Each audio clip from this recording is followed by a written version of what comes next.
Estoy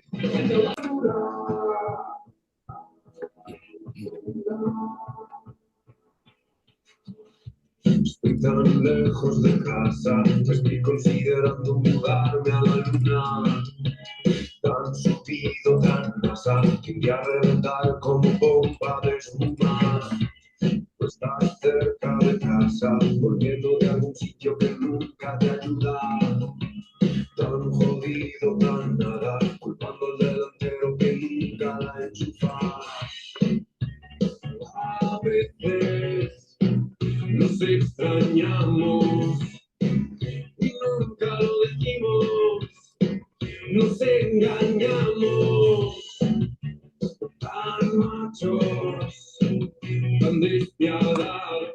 Hi everyone, welcome to this meeting, this webinar with Stig Marlon Weston, today to talk a little bit more about the portfolios. Welcome, Stig.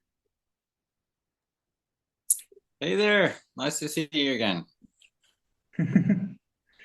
From our team here, we have Laura Ligari, our co-director. Hi, everyone. Welcome. And also we have Mila. Mila, are you there? Hello, how are you, everybody? Welcome here. Good. We are just waiting for the rest of the participants to come. Today we are going to have 2 hours with Stig. We are going to be talking about the portfolio. He has been working with the festival from 2021 with the pandemics for the portfolio reviews. That's why we have this idea of talking about the portfolios. Obviously, it was our first option to be with him today, talking about the festival. He's based in Oslo, Norway. He's a professional photographer working with different projects, professional and artistic. And he has been through a lot of different residencies, exhibitions, festivals worldwide. And he's also now one of the founders of the Nordic Analog Network of Dark Rooms. That means that he's also selecting people for residencies in the Nordic countries. He has a lot of experience with the subject that we are going to be working today, and it's more or less how can you send a better proposal. Just this week, we have finished with the open call for the festival. That means that this week and next week, we have a lot of things to check, a lot of projects. And this is pretty important because we know that there are a lot of amazing projects because I'm also doing, as you know, the mentorship program, and I know deeply some of your projects, and I know how important for you they are, but sometimes we don't find exactly the way to show them, to express what are the most important, what are not, and how to present them. And that is a thing that we are going to be talking today because it's really important to know your project deeply. It's important to present it on the best way, face-to-face, I mean, in a oral presentation, but it's also important to have a good PDF, as nowadays we are sending a lot of proposals, a lot of PDFs. It's really important that we take into account all these things for having having much possibilities that the curators or the directors of the festivals or the residency can really see what is important for us. And that's why we today have invited Stig. I have also the pleasure to collaborate with Stig. Once we did a portfolio review in Vienna. Do you remember our experience in Rockley? Yeah, that was a nice meetup outside of Barcelona. It can also be nice, yeah. Yes, it was really nice. And we are going to be back next year in Rockley Festival in Vienna. It's a really good one if you want to join them. And if you learned a lot today and you want to come to Experimental Photo Festival, we are going to have Stig again being the director of the Horizontal Portfolio Review next summer in Barcelona. We are going to have also curators from the US, curators from Italy, curators from Thailand, and also curators from Argentina. That means that the 24 participants of the portfolio review have a lot of opportunities to exhibit their work internationally. Our portfolio review is not just for having a feedback about your work, but also we are giving opportunities to exhibit worldwide. Okay, I think it was a short introduction, enough for having a better idea of who you are and just letting people to get in. Now we are 67. Laura, Mila, something else that I missed. Laura and Mila are going to be helping us today with the technical aspects of the meeting. Yes, we are here in front Yeah. and the back. No, that may be the thing of the questions. If somebody has questions and they want to type them in the chat, we will be seeing the chat, and during the whole conversation, we will be able to respond them. Great. And if there are some related with what Stig is talking, I'm going to intervene and asking him directly the question, just to be sure that he can speak. Correct me, Stig, if I'm wrong, but the idea is that you start talking, you have 3 different blocks. People can make questions, and then we will have, in the end, half an hour or so for more deeper questions and a more calm conversation. Is that correct? Yeah. Now you already gave a nice introduction, but I'll try to say something more about myself as well before I start. And then, yes, and then it's 2 more blocks. Great. Okay. Are you ready for starting? Yeah. Good. Mm, Welcome. yeah. Well, thank you, Pablo and Laura and Mila. I just have to say first that I really enjoyed the experience of being at the Experimental Festival and meeting all the people there. I highly recommended going there. Just the inspiring thing of meeting so many people working so hard with their projects is great. I will just start out by sharing this, and I hope you can see like my name on the screen. So like Pablo said, I am a photographer, professionally trained, and I'm also an artist. You can see some more of my work on my website. And I've been at the Experimental Photo Festival running the horizontal portfolio review. So I signed up to go to the festival asking if I could run this workshop to make people think more about how they present and how they think about their own work, and not as a technical workshop. And that was exactly what they'd been looking for, I think, to have as part of the festival. So that was a great experience going there and doing this. And then it was so good. So I've done it several times, and I'm going back next summer. I also run the Cyan Studio. It's a photo studio in Oslo that is like an open workspace and a community darkroom, where I also organize exhibitions and events. And like Pablo said, I've initiated the Nordic Analog Network of darkrooms, open community darkrooms in the Nordic countries. That is like a residency program. So I'll just show some pictures of my own first to get some kind of idea of what I do. So I work a lot with photography as printmaking, making photograms and lumen prints and chemigrams and as a print, but then I also care about the subject, having a subject in my photographs and not just completely abstract, but connected to reality somehow. So I've done also pinhole cameras and pinhole photography and normal camera photography, and trying out different kinds of techniques over many, many years. And I have the last like 10 years been traveling and doing artist residencies and working a lot with landscape as a theme, landscape as the world around us, and looking at how we look at the world around us. But I do like still lives, and I do like pictures of things. I don't do that many people because I do people in my professional work. So I think this is the most people-like subject I've done.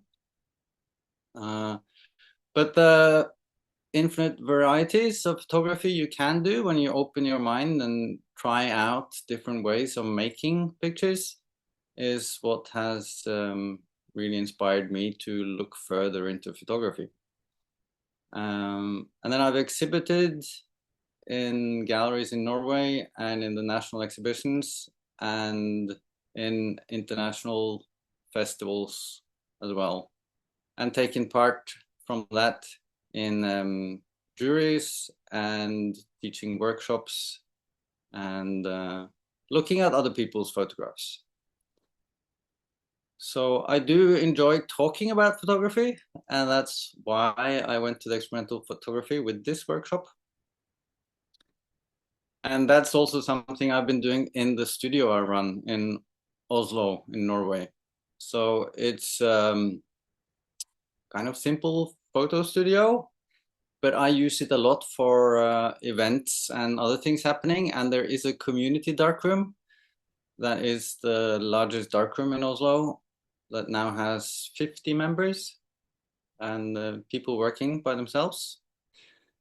And then I open up the studio as a gallery to show other people's work and curate and have it as an easy access exhibition space where exhibitions can go quickly up and down. And I've organized awards exhibitions, and I do think it's important that photographers discuss their own work with each other.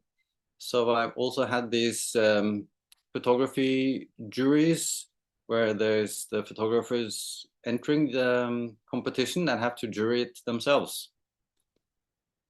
And then meetups and then book launches and portfolio reviews, like normal portfolio reviews where I've invited experts and people coming to show their work.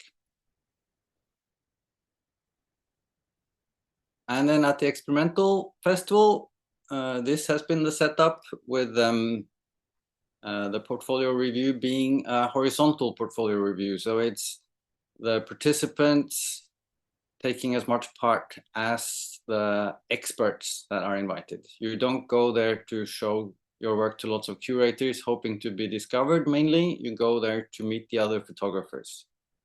And that's been my experience with portfolio reviews, that this is actually the most important part, meeting the other photographers. So, any questions about this to begin with, Pablo? I don't know. I don't follow the chat right now. Yes, there is a question about, does the Nordic Analog Network involve only Nordic countries, or people from other countries can also apply? Yes, the Nordic Analog Network got funding from a Nordic culture fund, so it could only include people living in the Nordic countries. We've had several foreigners take part, but they live in one of the Nordic countries. And we have applied for funding to extend this network to make it more European, and we're still waiting for the answer to this, if it's possible. And then if it's not possible this time, we will apply again next year, but we're hoping to extend it. Sure, hope so. Okay, and there is also a question about talking about options, platform, festivals, but we are going to talk about that in the end, because we also want to talk about our new projects with festivals and give them opportunity to present their projects there. Good, thank you, Stig. Yeah. So the presentation, project presentation. I think for me, the most important part of how to present is to think about why do you present your work. This is a kind of open question to yourself, but my advice is that you present for yourself. You want to present your photographs so that you get better at making the pictures you do. You get to know better your own work by presenting it. So when you present it to others, no matter how you do it, you have to think through what you want to convey and how you think they should understand it. And that helps yourself to understand your own work. And when you understand what you're doing, of course, you do it better. So your pictures will improve as well. This thing of studying your own work, of course, you can do it by yourself. And mostly we do that. We make prints and we look at them and we edit them and we think about what we're going to do next day. But really, when you talk about your pictures to somebody, even if it's just somebody you meet and you know maybe, or your parents ask you, what are you making now? Then trying to answer that in a truthful way will make you think a little bit harder than if you're just thinking about it by yourself. Of course, you should also be writing down things. You should write applications and project descriptions, and you should share your work in exhibitions or publications. This is when you have to decide the edit you're making and why you're making the edit you are. And then talking about your work to an audience really sharpens your mind on how you should think about what you do. So even though you might be nervous about presenting, you should still do it. And no matter how it works out, you should think that you learned something from doing it, that you get experience, you get to think about things, and then maybe you didn't convince anybody about that your work is interesting, but you got to think about it properly. And presenting your work is possible to do in many ways. And I would say that the thing I'm surprised how many photographers don't do is to have a cell phone portfolio. On your phone, make an album, a folder where you put the pictures you want to show people. Or if you have several projects, have a folder for each project. And then when you meet somebody and they say, hey, what's your new project? You don't have to scroll through your phone for half an hour. You can actually show them. And making yourself edit a small selection on your phone makes you think about which pictures are more important. So it's good for you and it's good for the people you show it to. And of course, you should do a website or have an Instagram or something that gives you some online leverage or some possibility for people to look at things online. If you're not there with them, you can't show them your phone, but you can give them a link. And then writing a statement is more important than maybe you think. It could be a chore when you have to apply for something, but writing it down helps you to put into words what it is you're thinking about when you make your pictures. And this written statement is not one document that you keep forever. You rewrite it every time you need it. But it makes it clearer and clearer every time you write it.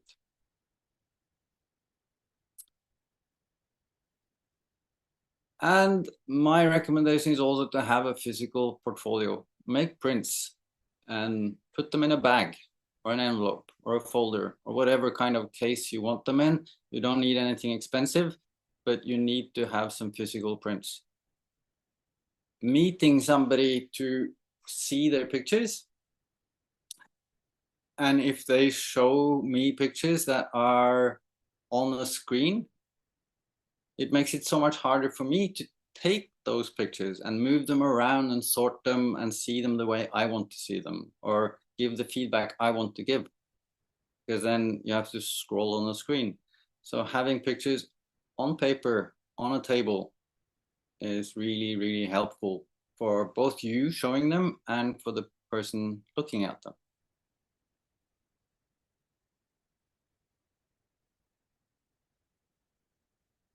But when you present, what should you say? How should you do it? So this is where the workshop at the festival is where I go deeper in. But now I have to ask, why is my screen acting up with some red lines on the pages? Because you might have something activated for making notes or something. Okay, because there's Alvarez is making notes. I don't know. Okay, Alvarez, stop doing. Okay, yeah. There Well, must he's be trying to- something. You can keep. It's not about you, Stig. I will. Oh, yeah. You can keep going. Yes. Yeah. Annotate. Maybe I turn it off. Anyway, if you, yeah, it's still there. If you present, the goal should be that you want to make your audience understand what you're doing, hoping that you already understand it yourself. And in your head, you could have the three questions: the what and the how and the why do you make photographs. So you want to invite whoever you're showing your pictures to onto your train of thought. You want them to understand your work the way you understand it from your starting point. And then you want to move them with you to where you are now as easily as possible so that they understand it the way you do. But then you also have to answer the questions that they will have in their mind.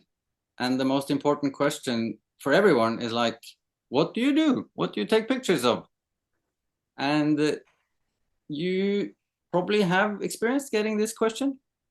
And that question covers a lot. It means, what is it you point your camera at? What is your subject matter?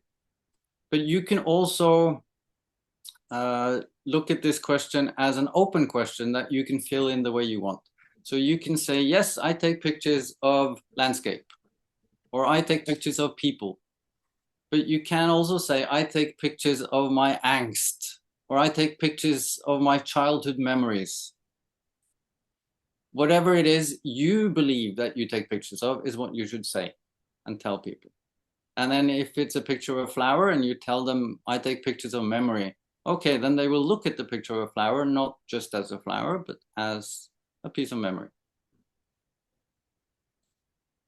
And then the second question you probably already have experience getting is, which camera do you use?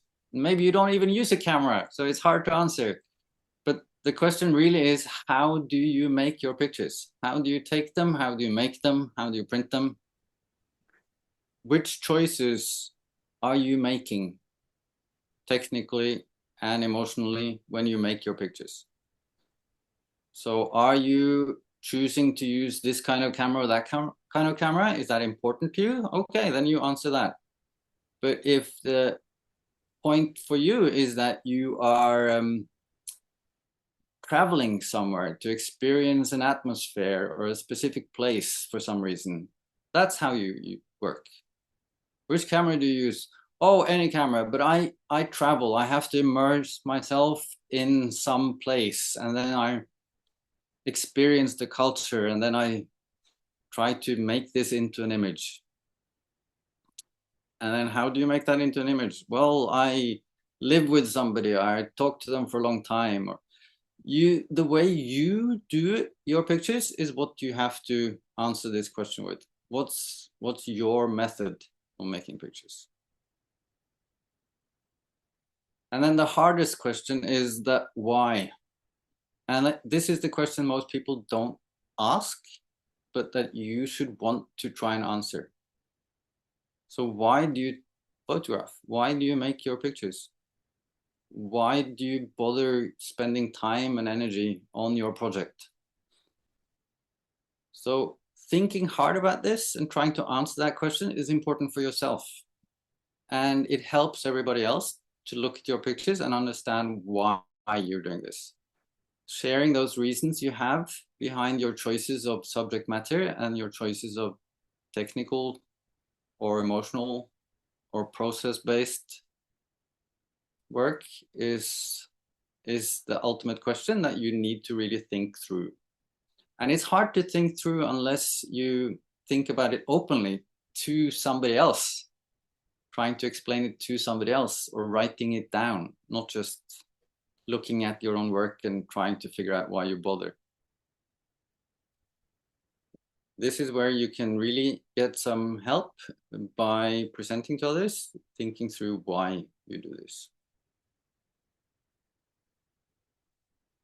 And then when you present, there's stuff you can do that obviously makes it more difficult for the person you meet to understand what you're doing, or more difficult for you to finish your presentation. But the most important part is that you choose to share what you want to share. And you then try to keep your focus on what it is you want to share. You have to make sure that when you talk about what's the most Ik kan important zaterdag part niet, of maar your misschien wel zondag. Zaterdag ben ik in So if you manage to know what is most important, then you can talk about it. If you don't know what is most important, well, by trying to explain it might make you understand what you actually think is most important. And then when you talk about your project, maybe you should share some more details, or you should tell some story behind some of the pictures or how you made them. But then again, you don't want to over-explain. You don't want to put too much focus on something that is not the most important part of your project. So you do want to share some details, but not too many. And trying to remember that while you're presenting is important.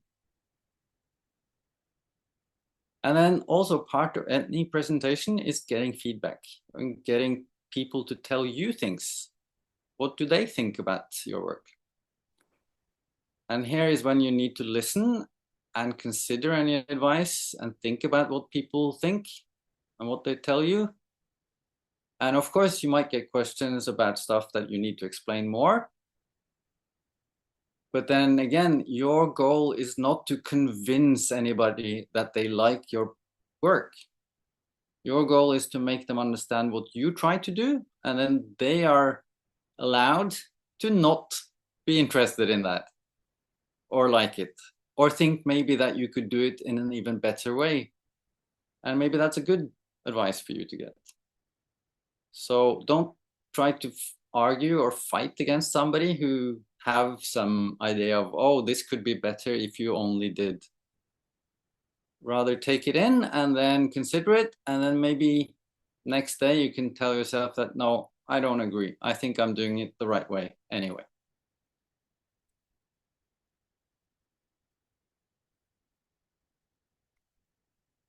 And when you're presenting, there's also knowing what kind of presentation you're doing that is important.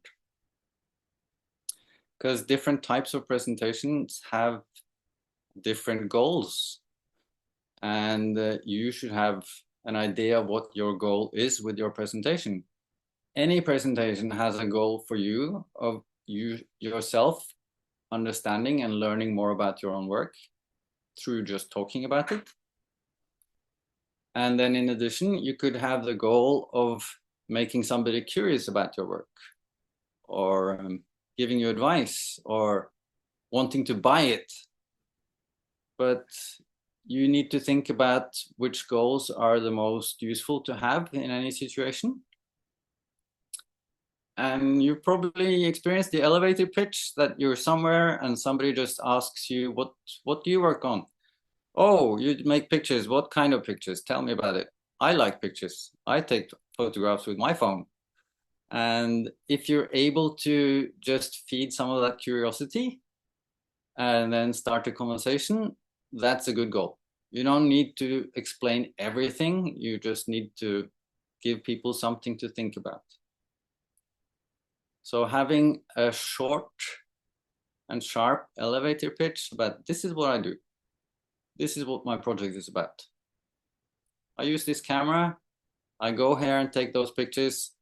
And I do it because I try to make this idea I have into a visual. Or you could do a proper portfolio review where you actually sit down with somebody who is interested in learning more about what you do. And this is when I say you should have a physical portfolio. My experience is with people coming to me and then showing me a screen is more boring and gives me the impression that they don't care as much, that they bothered to make prints. And the worst thing is somebody coming to show their website that they could just send on a link in an email. Why do you show me your website? You should show me something I cannot find myself. So at least make a PDF or something specific to show on your screen.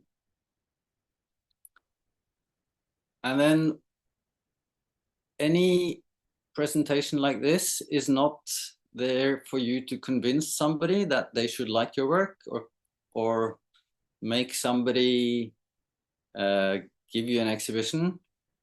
It should be an open discussion where people are allowed to be interested or not. And your goal should rather be to get some feedback or some thoughts or just have an interesting discussion. You could have specific goals, like you want to know something about how should I print this as a book, or which publisher should I approach, or which edit should I have, or what should I photograph next? And the more specific your ask is, the better for the person you meet. The more you can help them help you, the better it is. And then you could have an artist presentation or a talk somewhere where you are asked to be a speaker and present your work. And here it's more important that you think of it as a way for yourself to look at your own work from a higher perspective. Do the overview of what do I do? What did I learn from doing this? And then try to lift your audience up with you so that they also learn the same thing. Again, it's not about convincing somebody that your work is great. It's about sharing what you've learned with them. But then, of course, you need to know what you have learned. Maybe you figure it out while planning a presentation. Or maybe you figure it out by looking through your work, but probably you should have already done several presentations to other people, talk to as many as possible, just to practice and think about what you've learned. And then you do a presentation for an audience where you can share that experience. And it's also good in all of these to be true and honest, not try to impress by hiding anything, but rather tell people about what you had doubts about and what you've wrestled with or what you tried but it didn't work, and then show what did work.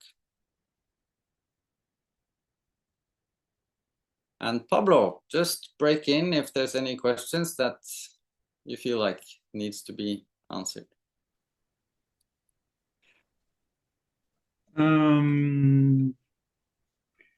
Yes. I'm just trying to know if there are for now or not. Yes, we can answer at least once. There was someone asking I make images on linen because I try to work sustainable. Will it be possible to make a portfolio of linen prints? Oh, that sounds great. If somebody were to show me not just prints on paper, like these will be on linen, but that it was an actual piece, great. At the same time, when you show your portfolio to somebody, you don't want to show them your exhibition prints and make everybody nervous about breaking something, but rather show them a small version. This is what it can look like. It is important in this that you don't want to come across as somebody who has the need to impress or convince somebody. It is so much better if you can show a small version or a picture of one of your linen prints hanging, so that it's possible for me to get an impression, but not me to be like show that you try to force too much on me at the same time, that you don't believe that I will understand what it is you're trying to do. You want to show that you trust the reviewer to understand. But yes, I would love to see some test print on linen. And then we have another question. How did you start your artistic career? Did you start with a portfolio review, or your work was submitted in a photo festival, or going to galleries? A little bit the question is how to start. Or maybe when is the moment to start approaching these institutions? Maybe that's also the question. Yeah. Yes. It's important that you know, that you show that you know the place you're approaching. So going to the best gallery in town before you think that they are, before you're sure that they will be interested, is not the best idea. But trying out different places to talk to is always a good idea. I would recommend going to portfolio reviews, just because it gives you an overview of people, but it also gives you an overview of yourself. You get to meet the other photographers there, see what they do. You get to see how you present and how it works. And then think about how you fit in, how your work fits in with the people you're showing it to. I started out going to portfolio reviews like many years ago, like 25 years ago. And I did my first one, I think 3 years after I left school. But I was a bit slow because I was working as a photographer and an artist, so I didn't focus on being an artist only. And my first portfolio review felt really good, but looking back in hindsight, I can say it was terrible. But I had nice pictures, but I didn't have a proper project. So I got some contacts and I could see some people being interested, but I also learned the idea of, okay, I must not just have good pictures, I need to have more of a thorough project. Because I need to have something I want somebody to show. Yeah. Good. Okay. I think you can keep going. We have more questions, but we can take more time on the next. But Sorry, if you're going to start with the portfolio reviews, we had a question about that the portfolio reviews are a quite huge industry in the festivals, that they are making a lot of money with this review. This person was asking for more information about the idea of the horizontal portfolio review that we are doing at the festival and that we started 4 years ago. I mean, you can explain the portfolios in general, because obviously that's what they are going to find outside of our festival. And then if you can take a little bit of time to explain a little bit more about this new way of doing things, it would be great. Yeah. Well, portfolio reviews in general, the important thing to remember is that it is a planned event that you have control over. So you are the one showing your work to somebody. You know what you're going to show. You can choose yourself. And you know who you're meeting. Maybe you could even choose yourself who you're meeting. So you can plan a lot.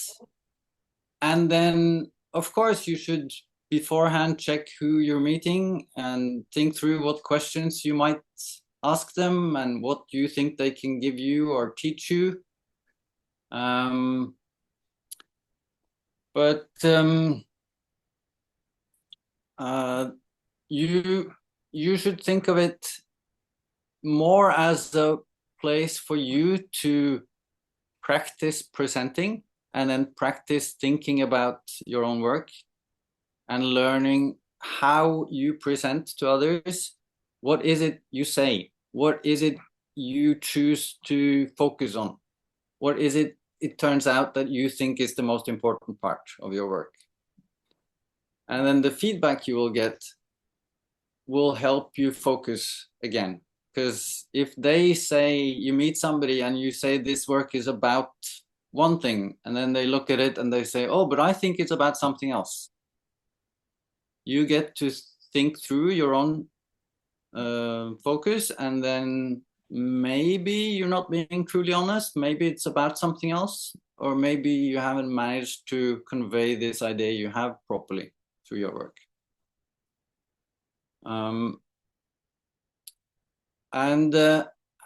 I think portfolio reviews in general, you have too many of them that are presented as a place you can pay to go to meet all of these curators, and then you can hope that you win. Like in a lottery, you hope that somebody will pick up you and take you home and give you a show and make you rich and famous. And that should not be your goal, because then you will be disappointed.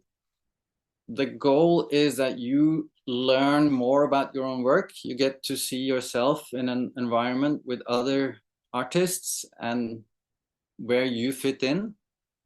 And you get a lot of feedback to your own presentation and your own idea. And this is feedback. This is something that you should learn from. And that learning curve is the most important part of any portfolio review.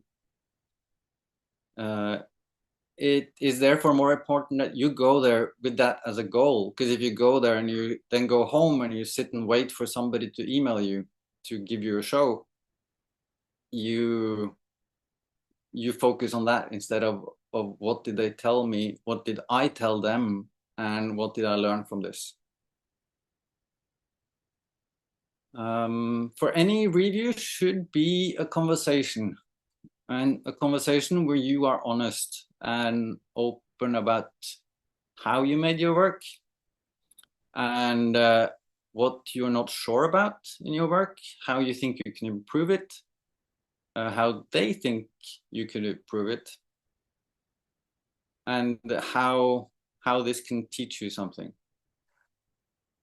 My experience being on both sides of the table, both being a reviewer or a photographer, is that as a photographer, you have a lot more power during these meetings than you believe.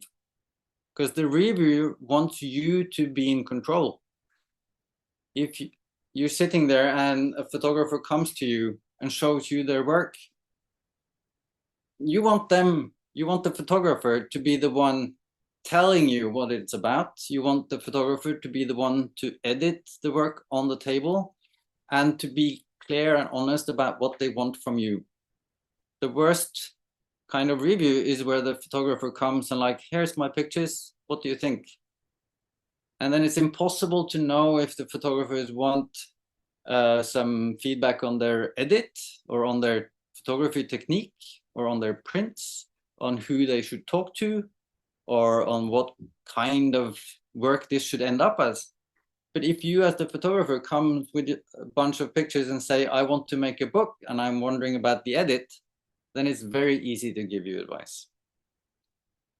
So taking control of the conversation and not just sitting down and hoping that the other one will tell you what they want and then edit your picture so it fits them is important. As a gallerist as well, I want to know that the people I show, that they know what they want to show. I don't want to make a show for somebody. I want to meet somebody who wants to make a show.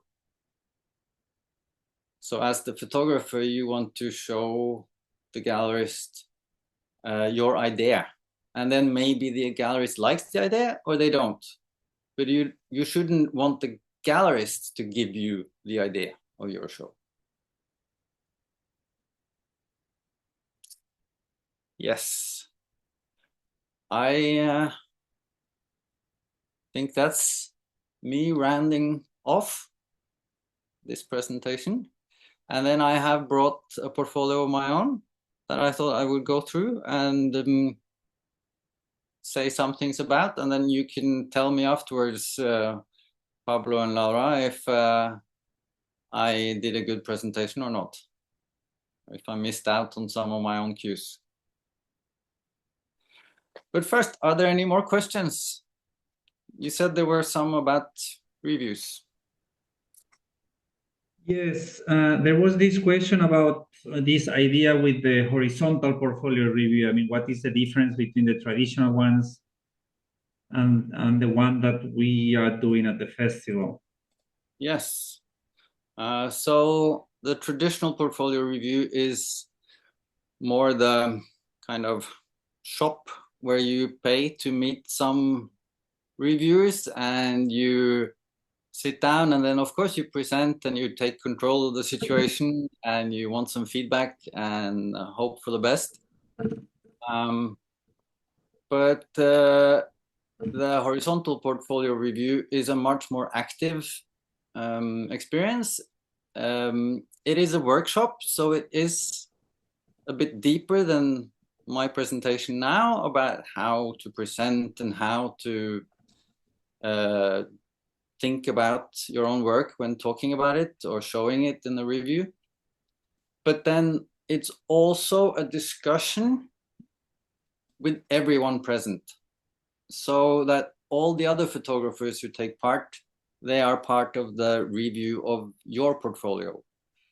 So you present and then everybody give feedback on your work and feedback on your presentation.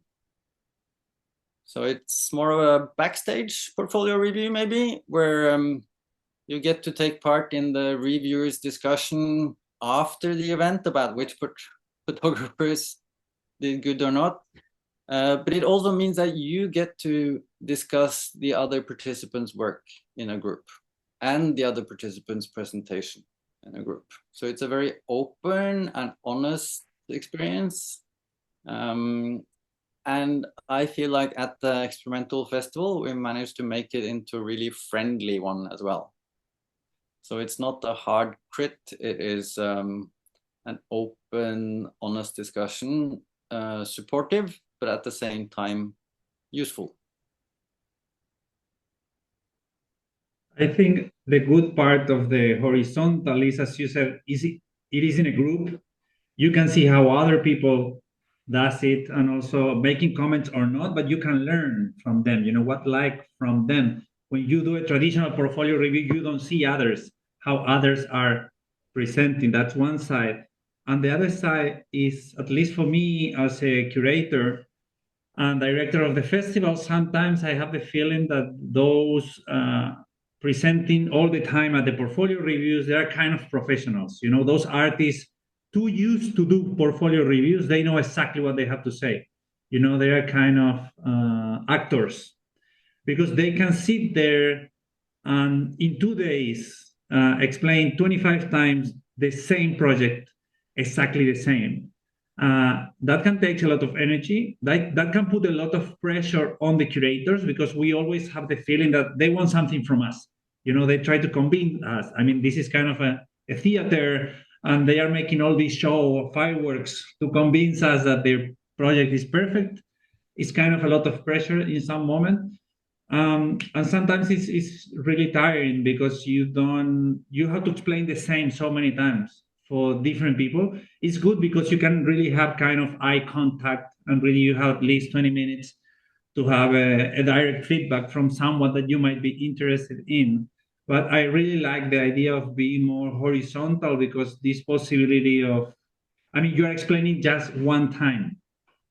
You know, obviously you need to do your presentation at home with friends and just bring the presentation as prepared as possible. But with just one presentation, you can talk to all the curators at the same time, 5 or 6. And that's good because you don't have this so much energy in doing things. I also think that people can make comments on your work in the traditional portfolio review, and you can learn something about the content. But then you're presenting 20 times the same. I think you can learn much more from the horizontal one than from the face-to-face one. That's at least my experience. Yeah, that's my experience as well. It's exactly the thing of doing it in a group that gives you the opportunity to hear the other people's present and both be inspired by their work, but also learn from how they present. Because this is the part we usually don't see when we're the photographer. You want to learn from the other one's experience of doing it, the same thing. And then discussing it always as a group is also very, very helpful. Then again, of course, not everybody always agrees. And that's also a good thing, that you get to hear somebody saying one thing and somebody else disagreeing and saying something else. And it makes it more of an open experience where you learn what you think. You don't get to hear just one opinion. You get to listen to several and then think about your own. Good. Okay, we have a couple of questions about the amount of work that is good to show. I'm just asking you this question first because I know that you are going to show your work afterwards. People saying that they have been working for many years with photography, they have a big archive, they have different projects, 5 or 6 projects. What do you think is the best for the amount of work that you have to show on the portfolio reviews? Yeah, Or just showing one project or different projects? That's also a question. Yes. Yeah, it's a very normal and difficult question, but my clear advice is show just one project and don't show more images than minutes you have. So normally in the most festivals, a portfolio review meeting is 20 minutes. So then you can say, okay, I can have 20 pictures. And if it's 15 minutes, okay, you can have 15 pictures. It's not necessarily the right amount. If you have a project where you need to have more or fewer, fine. But normally that would be the maximum. For the horizontal review, I would say the same. But because it's a group review where you present to a whole group and you have a screen, it depends how much you talk for about your pictures. And again, you could have fewer, you could have more.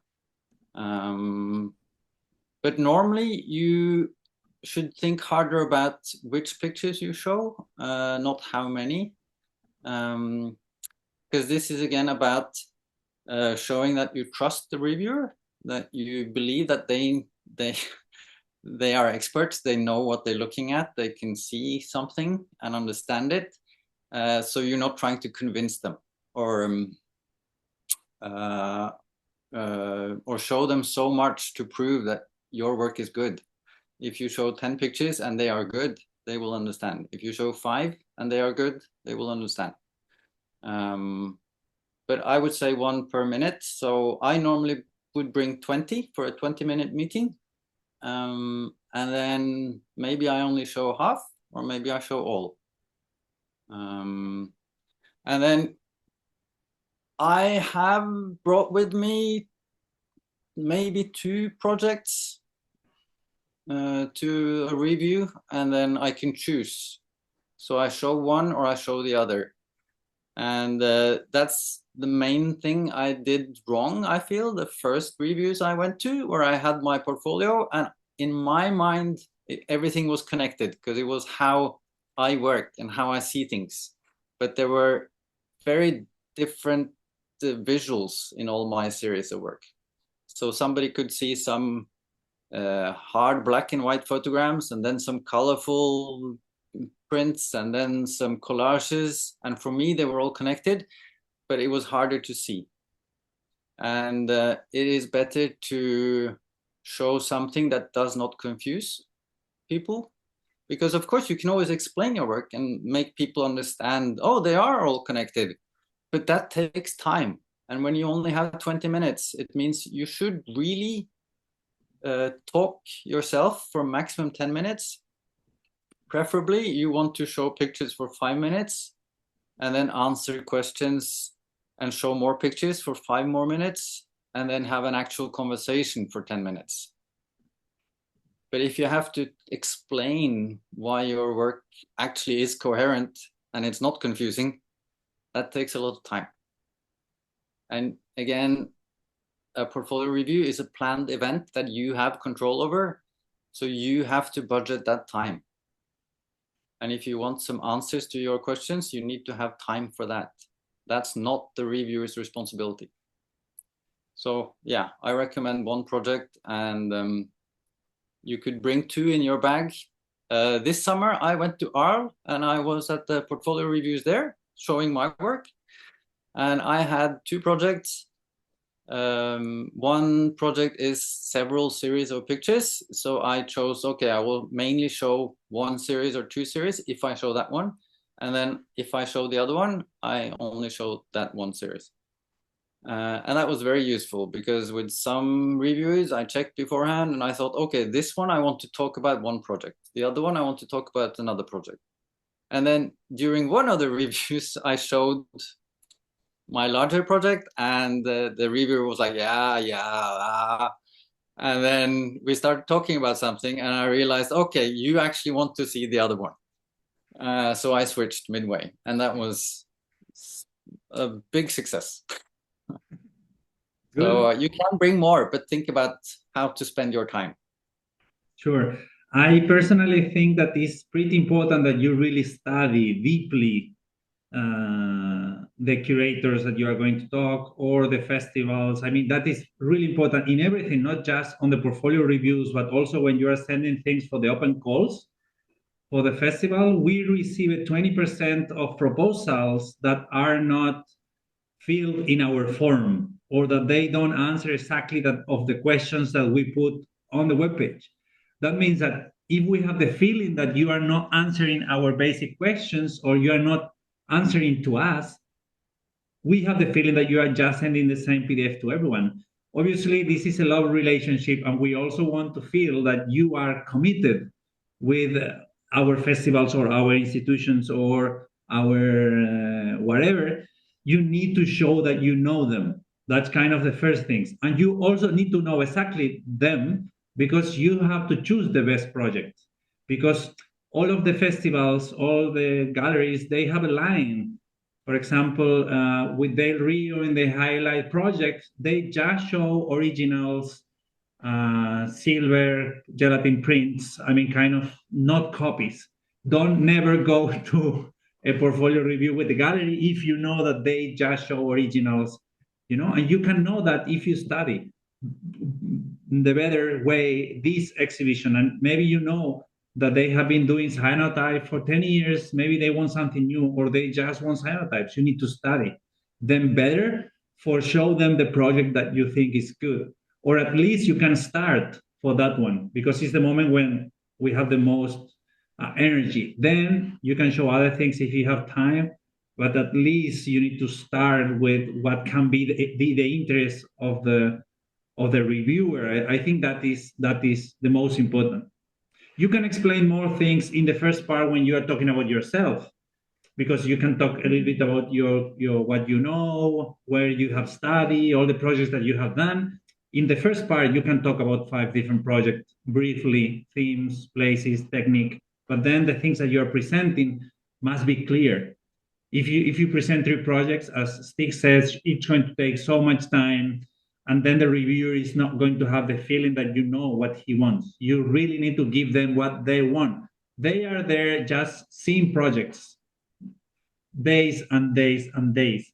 You have to give them what they want. They don't have time or energy for watching things they don't know. They don't care, or they are not going to exhibit or show, or they are not interested in. That's why knowing them is so important. Absolutely. This is the thing, that it's a planned event and you have control over it. So you're the one choosing who to see. They're just there and hoping that the next person they meet is interesting. and you have maybe something that they want. So it's not a one-way thing. It's you knowing that they can give you some specific feedback or help or advice, and then you should also think of what do you have for them, because you do have something for them. It could be just an interesting conversation, or it could be the kind of work that they are looking for. And in that, well, you are the one who could know this. They can't. So don't be afraid to, check out where they come from, what they're interested in, how you can give them something. But I do have to also follow up on what you said, Pablo, with applications you get or submissions where people haven't filled in the form, or you don't know why they send this in because it's not directed at you. This is very important. It is you, the photographer, who's submitting somewhere. You need to know why you're submitting it. Why should they be interested in this? And why are you interested in this? It's, again, mainly your own interest, that you know why they would want it and that you know why you would want to submit. It is easy to just submit to a lot of stuff and send out the same PDF. But it's also very easy on the other side to be in the jury and see that this is not somebody interested in what they're applying with, or that they're not really interested in this event that they're applying for. So take your time to fill in those submission forms properly.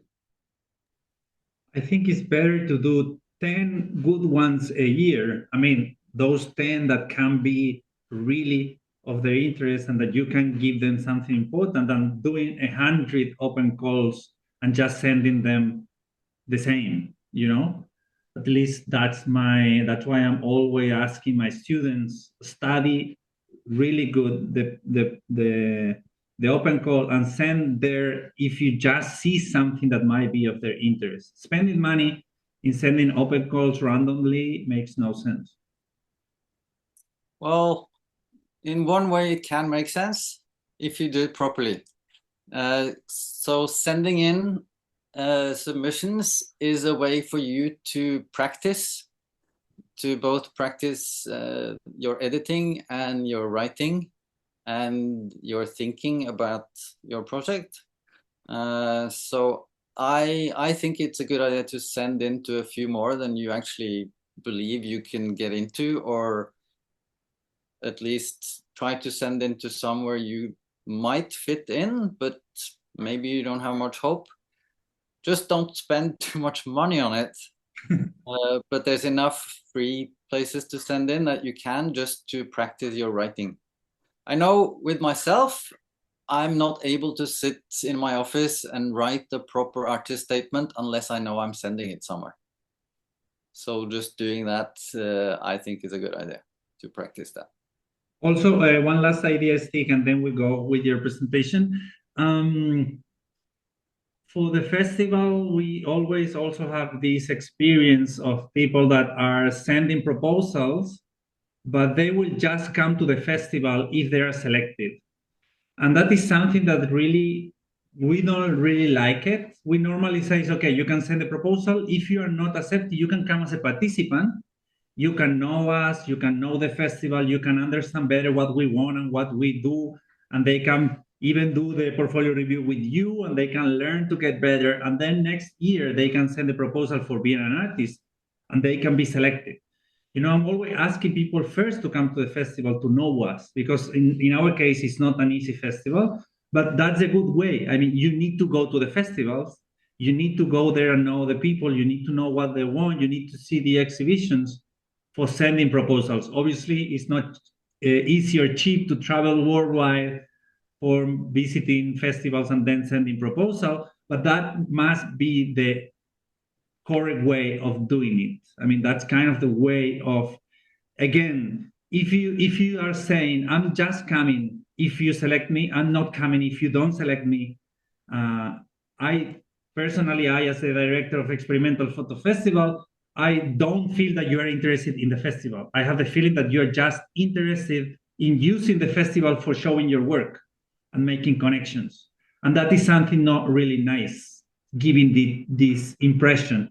You must be open to go to the festival, being selected or not, and show your interest of being part of that community in any way, you know? And then we will give you opportunities to show your work.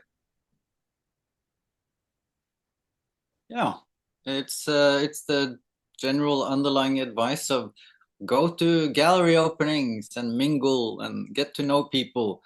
Yes, it is maybe seen as sucking up, or it feels like it, but really it is just as much for you, the artist, to get to know the place before you maybe apply or ask for a meeting or submit for whatever. Knowing the gallery helps you decide if you actually want to show there.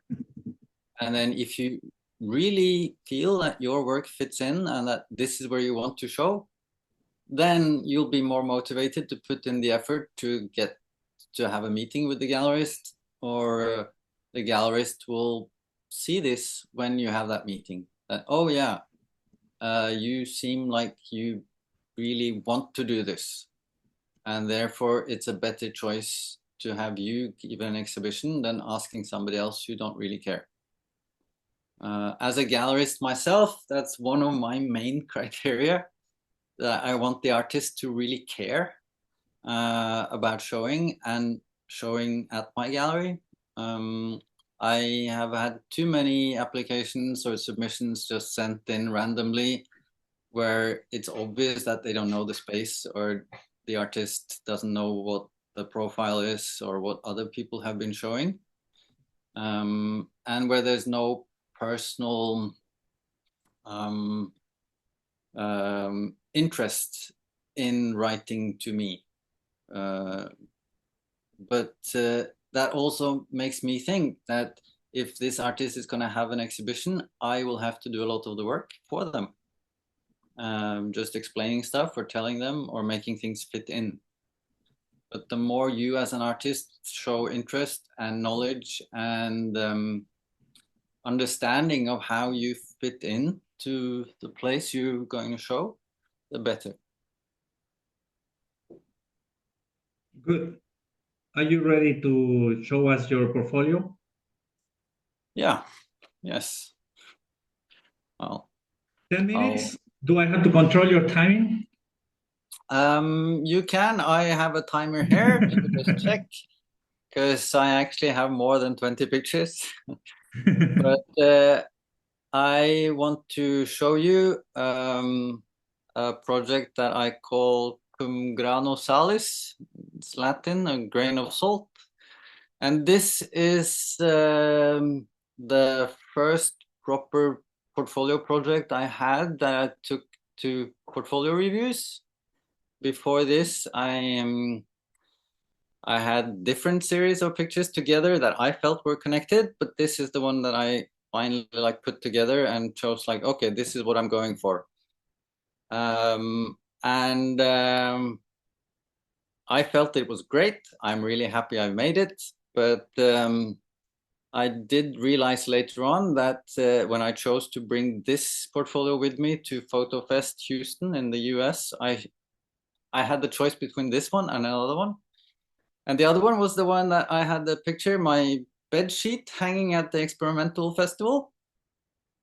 And I probably, if I brought that one to the US, I think I would have had more success, as in actual invitations or things happening. It later won a competition in the US and had an exhibition. But this one was the project that I was maybe feeling deeper in my heart at the time. So this was the first set of pictures I made for this project. These are pictures of white paper, sheets of paper, you can see the title in the bottom of the corner of the screen. It's the paper weight. And I had the goal of trying to remove the subject from my photographs. I was really fed up with how all photographs are seen. Is the subject that's seen and not the photograph. So it's the thing in the picture. You look through the picture at the thing in the picture. And I wanted to not have anything in the picture to stop this from happening. So I just chose that, okay, white paper, that's like the basic. There's nothing there. But of course, there is some texture and some slight color difference, and there is something there. So I got fascinated by that. And then having the paperweight as technical information got me thinking more about this. So I decided to extend this as a project and take pictures of other things. So I made a series of pictures of the nighttime sky, like pointing my camera upwards, where there was nothing to look at, not the moon or any specific clouds or stars or anything. And then do this at different places, different times of night. So this is almost midnight. This is up north in Norway with the midnight sun, but without the midnight sun, just the light. And staying with the idea of not having anything in the picture frame. And I made all of this with large format camera and film, to slide film, to try and make them as real as possible, because it's hard to edit this afterwards and know which color is right. And then going on from there, thinking about where is there nothing but something. So I photographed the TV screens before they shut off the analog TV signals and turned digital. You could still get these static noise pictures in between the channels, and I had a TV where I could measure the frequency, and I photographed the different frequencies on the screen. And noted down that information. And this project is for me a lot about information in photography, in photographs, how we take pictures of things and then we have to tell a story to explain what is in the picture. And then that story is suddenly more important than what we can see, because we can't really understand all the stuff in the picture unless we get the story or the title. So these titles are minimal and they give us information that is factual, but they don't really tell us very much useful information. So having photographs that are factual and documentary, and then telling me what wattage of light bulb I photographed, but then because they've been photographed the correct way, you can't really say if one bulb is brighter than the other for real, because they're all exposed correctly.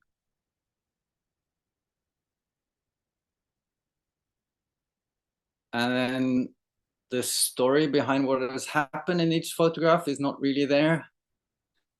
This is a series of pictures of dust from my studio floor, where I vacuumed over a whole year. And then at different intervals, different number of minutes between the last vacuum, I gathered up the dust and then photographed dust from a certain number of minutes. But of course, different things that happened in the studio, but you don't really know that. You don't know what has happened. You can try and guess, like probably there was a party and there was some kind of woodwork going on. But unless you're told what happened, that there was a rebuild and then an after party, you don't know the story. So what kind of information you get from a photograph? And that was my big frustration. And like my difficulty with photography, that it was photographs of things and then stories told, but what is actually in the photograph? And then trying to find things that are measurable, but not really anything, was an interesting part of this for me. So trying to photograph color, Pantone colors that are registered, and then as spray paint in the air, so there's no subject that has been painted, it's just the paint itself. But then of course the color is a standard color, but in the air and with light on, it will change. So the truthfulness is always at risk in a photograph. And the story is always hidden somehow. And I tried to find different ways of doing this. And I ended up also thinking about the factualness of stuff and the measurement of stuff. So I made 12 of these sets, like a dozen sets, and then I made 12 pictures in each set. So I had one gross, I think, a dozen. So these are pictures of cremated remains of people from the cremation oven, where you have people go in when they're dead, and then they come out in a small box, only bones. And they had different ages, but you can't really see their life story from this. You can see some traces, like they've had some surgery where there were some metal or rubber parts left inside, but you don't get their life story.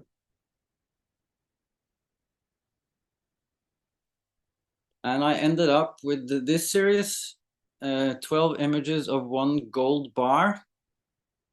I waited a long time to do this because I had to win an art competition and get the money so I could buy an ounce of gold and have a gold bar in my studio. And then I photographed it every month at the same time of day in the window. So I got the window light changing, and then I followed the pricing of gold, the international price of gold, and how much this specific gold bar was worth at the time.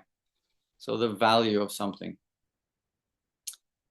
An interesting part of this was how at the same time the Syrian uprising had been happening. So gold prices had been going up, and then Russia started buying lots of gold before they invaded larger parts of Ukraine. And at the same time, this gold pricing internationally is set at the London bankers meeting. And while I was doing it, it turned out that this bankers gold fix, it was called, had one member being corrupt and fixing the price. So it was not really set in a legal way either.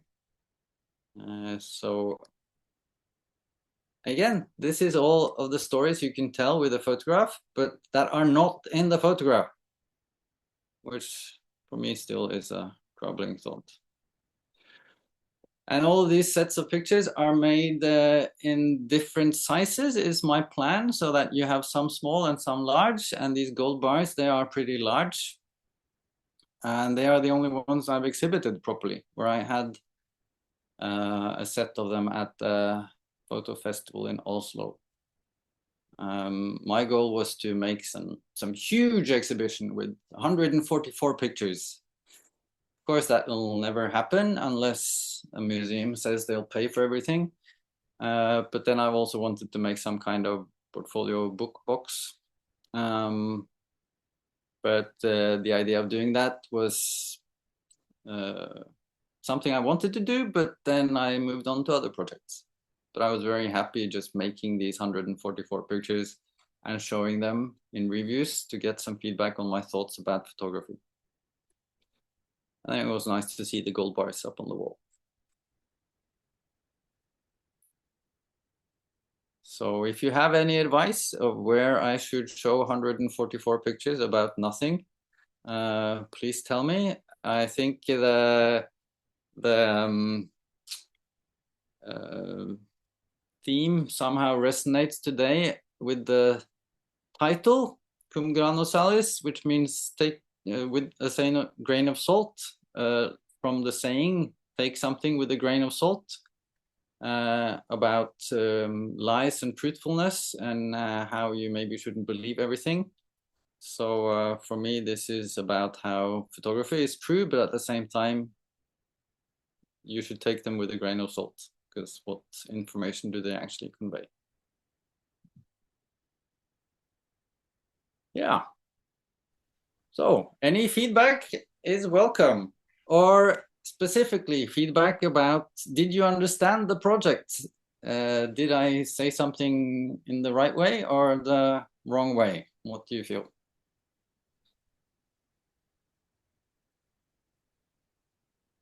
Laura is smiling, at least. I think that's a positive.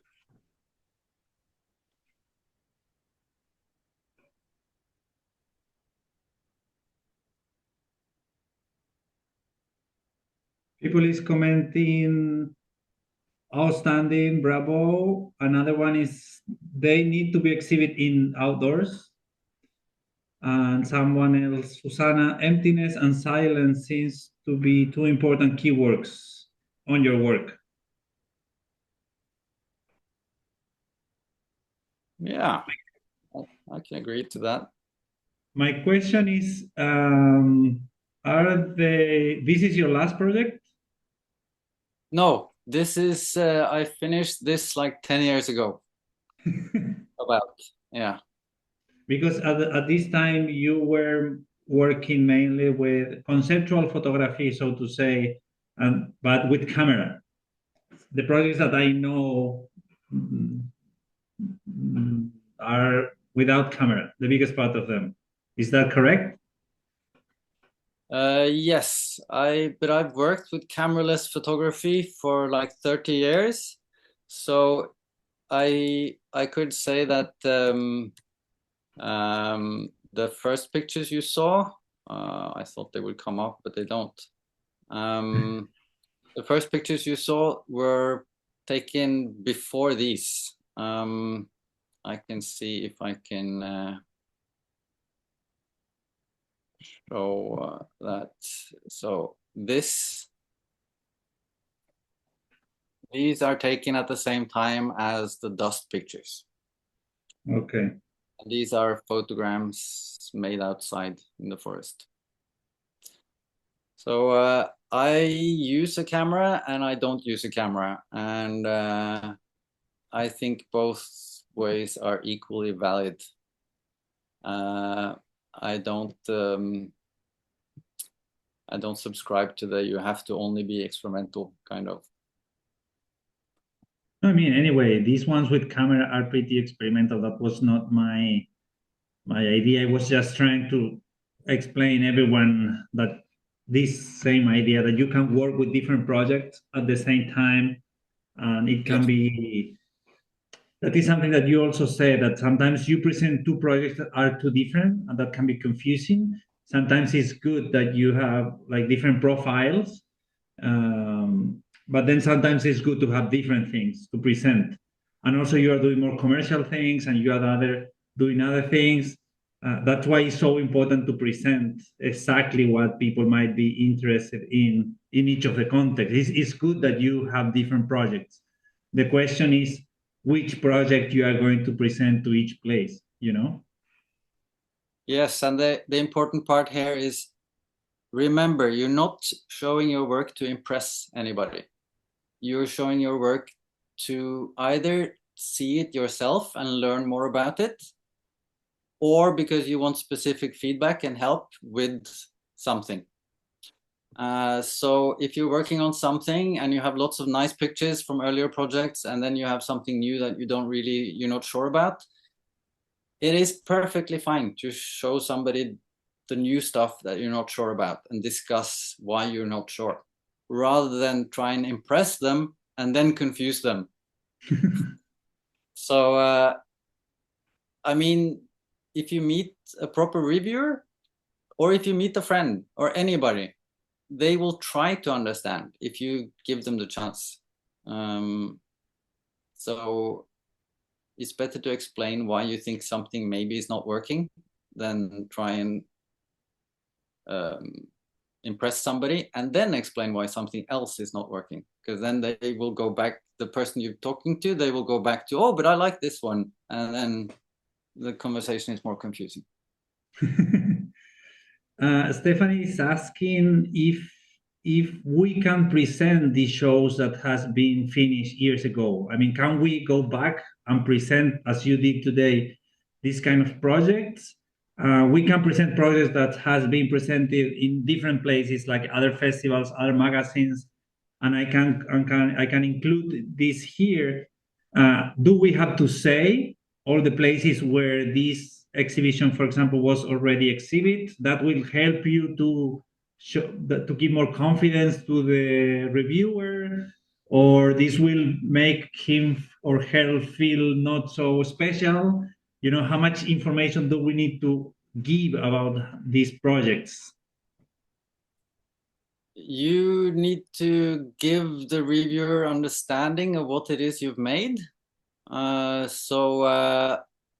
I mean, I believe I could have stopped here. But if I show a picture of how this has been exhibited, it gives more of an understanding to the reviewer. So if you have shown your work somewhere, you should absolutely include some pictures, installation pictures, in your portfolio.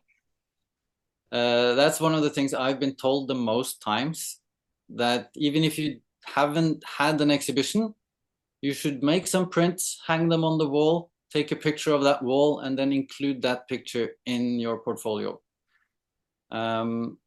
It's so much easier to discuss with somebody how an exhibition will look like if you have a starting point.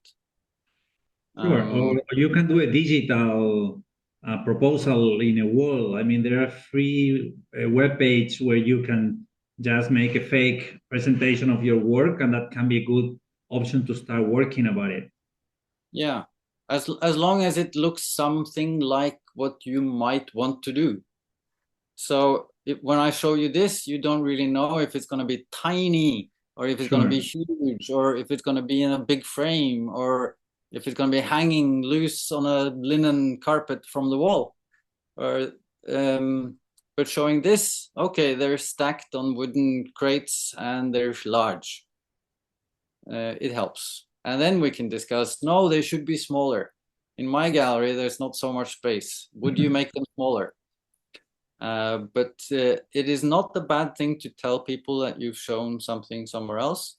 But again, you should not come across as trying to impress or convince by name dropping, basically. Sure. And I also want to ask you something that my students normally ask me, and it's that thing about how much finish or not the project might be. Because sometimes you can say, okay, I just want to do this project. I know that they must be 10 images. I need this wall. I mean, the project is totally perfect, decided, and I'm not going to let any curator or institution to modify the project. Or you can come with the other idea around and say, I have these 10 pictures.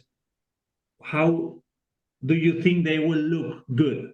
You know, this is kind of how many information, how open do we need to be for the participation of the curator? Because sometimes on the institutions, they want to have the exhibition more or less done because they want to make it easy.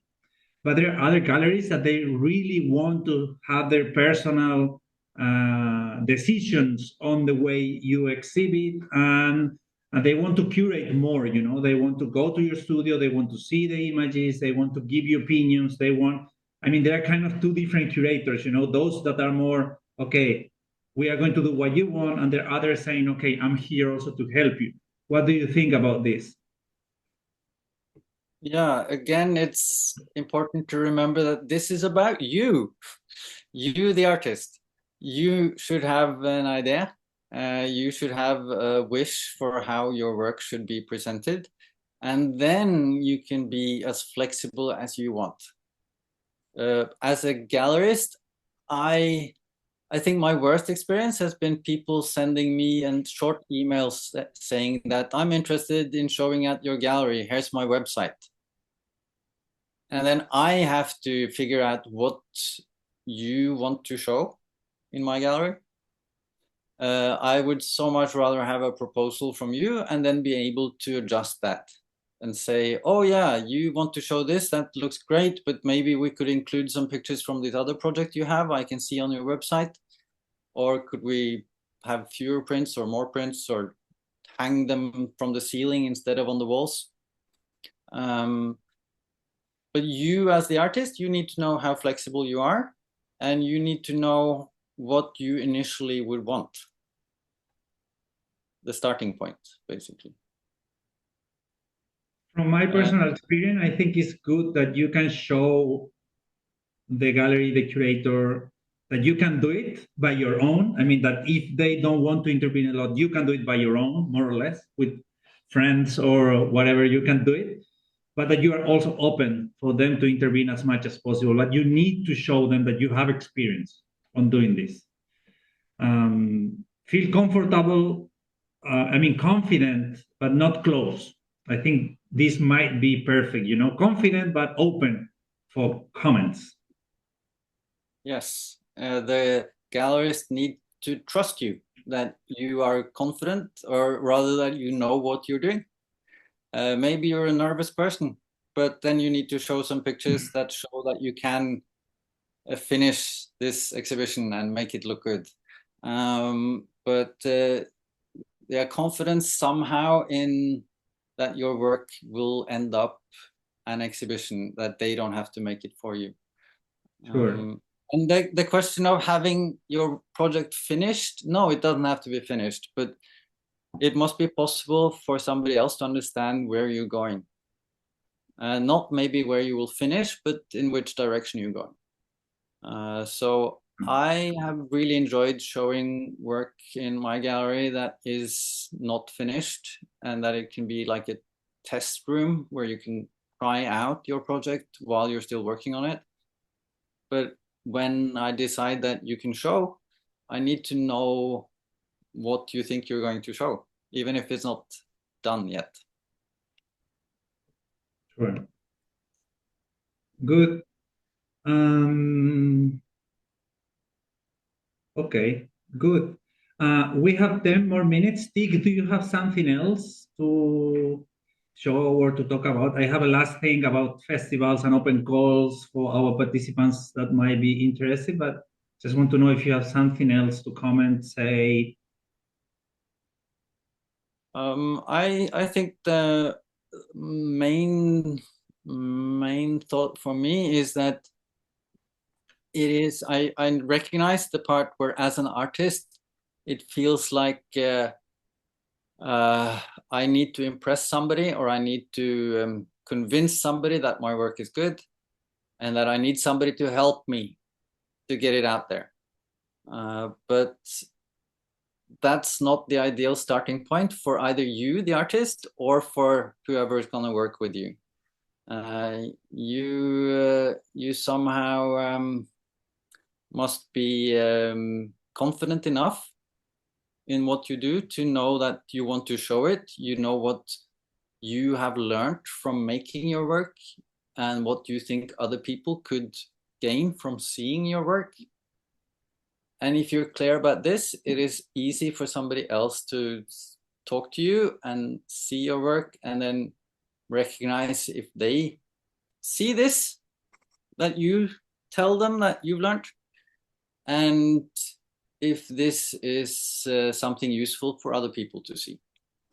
As an artist, you want to share your work because it's important to you, not because you want to be famous and rich, but because your work is important to you.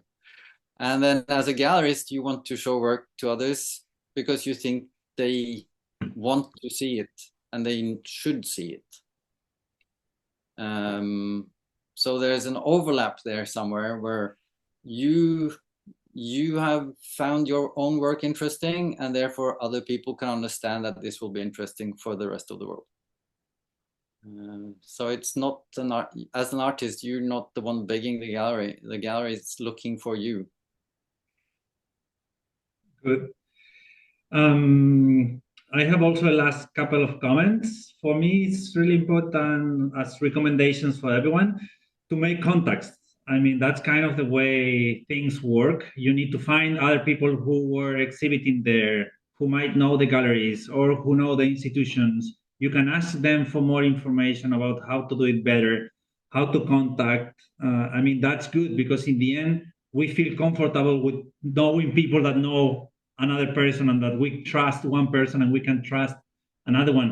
Obviously, the open calls that you don't know the people are perfect, but when you start working, you work more locally, and it's good that if you try to approach them and they will open you more possibilities in the world. They need to trust you and go in there, go into the exhibitions. That might be the best way.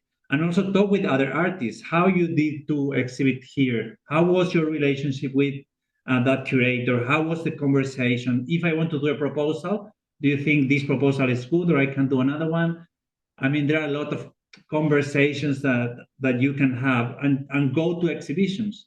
That is also kind of the most important, at least in the world that we are working with, that is experimental photography. Sometimes we receive tons of exhibitions that are pretty similar with the techniques or the concepts or the ideas. The best is to go to exhibitions and see what other people is doing, because that is also the way to do something different. In the end, if we are doing the same that other people, it's going to be hard to be exhibit. Or for example, if there are 5 exhibitions with cyanotype, it's really hard. But if we are doing something different, or at least something different in that gallery, that museum, or that festival, it's much easier to be selected. That at least for me is important. And on the other side, Stig, you have been working a lot, mainly with the idea of talking personally with the other people or the portfolio review. I just want to add the importance of doing a good PDF, a good proposal, and also a good email, because the 90% of the proposals that we send every year are not in a face-to-face conversation, are mainly by email or in the open calls that we just submit a PDF. That's why we do think it's pretty important also to take care a lot about this PDF with the graphic design aspect, to make it nice, to make it interesting, to make it feel that you have worked in details. If you know the name of the person, just put the personal name. Obviously, that will help a lot. And also in a PDF, you have an order. Also, when you do a presentation, a portfolio, you have an order of the images. It's really important that you use this order to explain a story. In the end, a PDF or a presentation is kind of book. You start with the page 1, and then you finish with the page 100 or with the page 10. You need to use this order to explain a story, because you want the curator to see the first page on the PDF and then want to see the second one and want to see the next one and want to see. You have to generate this interest on the next one. And that is pretty important on the order that you use it. That's why we need to think all these presentations also kind of a photo book or even a short story or some kind of a narrative. The first image might bring us to the second. You need to try to explain that story of the images on the best way. It's not just put 10 images in a PDF because you think they're nice. Put them on the correct order to try to explain the story on the best way, and that is going to help also the other people to get more connected with what you're showing.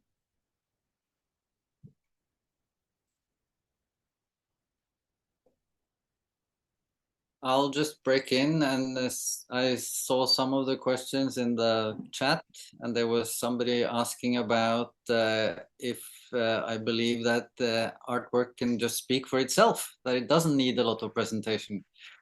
And of course, that is very true. That's the best art ever. But if you also present, you add even more.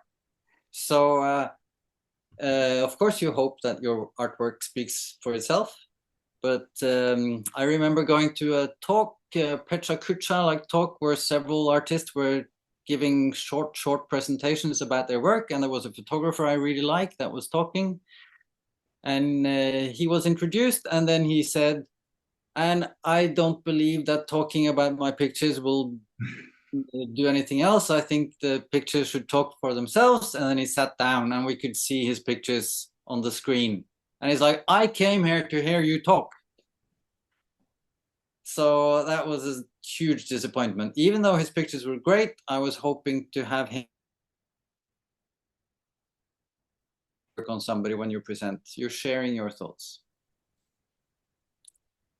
Sure. Yeah. Okay, we need to finish in a couple of minutes.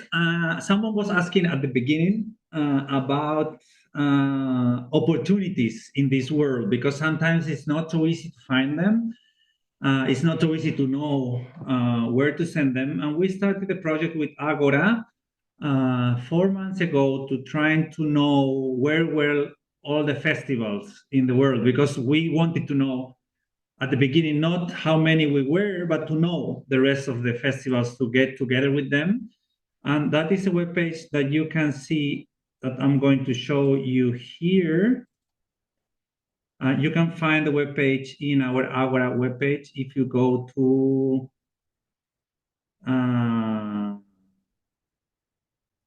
festivals, this must be here in library. Now you're not allowed to see it because it's in library. But you have photography festivals, all photography festivals around the world.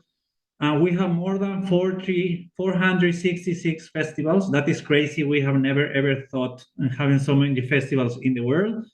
And you have them here organized by countries. I can tell you that the country with more festivals is France, with more or less 70, and then Spain, Italy. Mainly, okay? They are organized by countries because you can put your country, for example, Japan, and you can know the festivals in Japan. You can click, go to their webpage and see if they have open calls and send your proposals. The idea was to have that you can really contact with the festivals that are closer to you. Then in the future, we want to order them by themes. For example, all of the festivals that are linked with nature photography, for example. And then you can have the list of all of them. But at least now we have them ordered by countries. This is kind of crazy. And then the next information that we wanted to show us is the thing with the open calls. Because the problem is that we don't know where these open calls are because we can't control all the festivals. There is a platform called Picter. In this platform, they normally, if the festival pay for being there, normally you can see the different open calls for the festival. But we have decided to create this new project that is called Photography Festival. We want it to be the International Photography Festivals Association, a way of all the festivals to get connected. This is a long story. I'm not going to explain now, but what is good about this new Instagram account, this new project, is that we are going to spread all the open calls of photography festivals in the world, not prices, not residencies that are other kind of world. We are working just with the festivals, but it can be nice if you follow us to have the opportunities to see all these proposals, and then you can go to the webpage and see if you're interested in sending them. But I think it's good for our community to see the festivals, not just here by countries, but also to know more about the open calls. I think there is a big need for knowing what happens with the festivals. Now is a good time for the open calls, just for you to know it, because normally all the festivals we are preparing next year is kind of a good moment to get to know better. And the rest of the project is a meeting that we want to organize next summer in Barcelona. We are working hard for that. But for you, the most important is that we are going to share here the open calls, okay? If you see any open calls now, you can send them to us also in this new Instagram account, and we will share it. That is something that we have been creating for you. I don't know, Stig, if you know other places or other ways that our community can know more about the open calls or possibilities for doing portfolio reviews or exhibiting? Well, this is an amazing resource, so I think it's hard to beat this one. The festivals are often the places having reviews, so I just recommend trying to find a place that's not too difficult to travel to for you. The larger festivals, they have the same kind of experts traveling for their reviews in between them. So you could meet the same people in different festivals. So rather choose where you want to go. Barcelona is close to everywhere. Next year we have the Experimental Photo Festival and the Horizontal Portfolio Review with Stig. That would be a great opportunity to meet each other in person. Okay, good. I don't know if you have a last question. We have 3-4 last minutes. If not, it was really a pleasure to have you here and to be able to share these minutes with you and with all the community. We were really happy of seeing there were between 70 and 80 people all the time, and we have 100 more also registered. That means that all of them are going to receive tomorrow the YouTube video that we are going to share. Okay, thanks everyone for thanking. Thanks also Laura and Mila for being here today with the more technical part. We are really happy having this amazing team. It was a pleasure. Thank you, Steve. Amazing work and presentation. It's super helpful. I can throw in the last